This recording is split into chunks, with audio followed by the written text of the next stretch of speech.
अस्सलाम वालेकुम, क्या हाल है? ठीक है। तो बच्चों, आज की नज़म का नाम है बिल्ली। बिल्ली तो सबने रखी होगी अपने अपने घर में, मैंने तो रखी हुई है। तो चले हम नज़म स्टार्ट करते हैं। ओके। दुनिया के रंग निराले,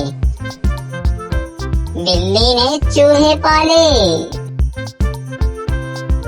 चूहों ने धूम मचाई, बिल्ली की शामत आई।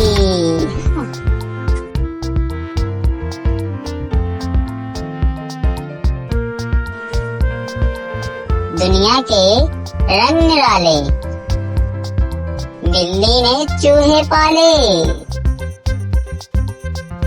चूहों ने धूम मचाई, बिल्ली की शामत आई।